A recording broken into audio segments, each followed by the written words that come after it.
ایک دن جنگل میں ایک شیر اور ایک بھالو رہتے تھے۔ دونوں اچھے دوست تھے اور ایک دوسرے کے ساتھ وقت گزارنے کا لطف اٹھاتے تھے۔ ان کی دوستی کی مثال پوری دنیا میں مشہور تھی۔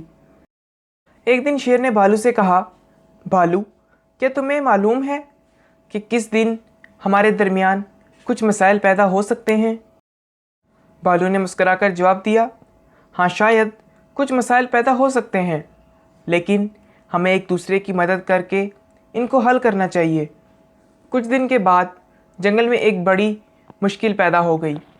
ایک بڑا جانور آ کر کچھ جانوروں کو دھکیل دیا اور وہ سب پریشان ہو گئے۔ شیر اور بھالو نے اس مشکل کو حل کرنے کا فیصلہ کیا۔ وہ ایک دوسرے کی مدد کرنے کی راہوں کو تلاش کرنے لگے۔ شیر اپنی تیز دلاری اور قوت کو بھالو کے سامنے پیش کیا، جو کہ بھالو کی طرح ملتی جلتی تھیں۔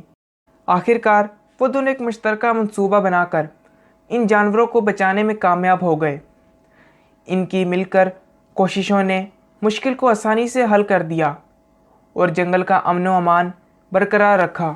ان دونوں کی مضبوط دوستی اور بہادری دیکھ کر سارے جنگل کے جانور ان پر فخر کرنے لگے اور ان سے بہت زیادہ خوش ہوئے۔ یہ کہانی ہمیں سکھاتی ہے کہ اگر ہم ایک دوسرے کی مدد کریں اور مل کر کام کریں تو ہم کسی بھی مشکل کو حل کر سکتے ہیں۔ دوستی اور اتحاد کی قدر کرنا اہم ہوتا ہے، چاہے آپ شیر ہوں یا بھالو۔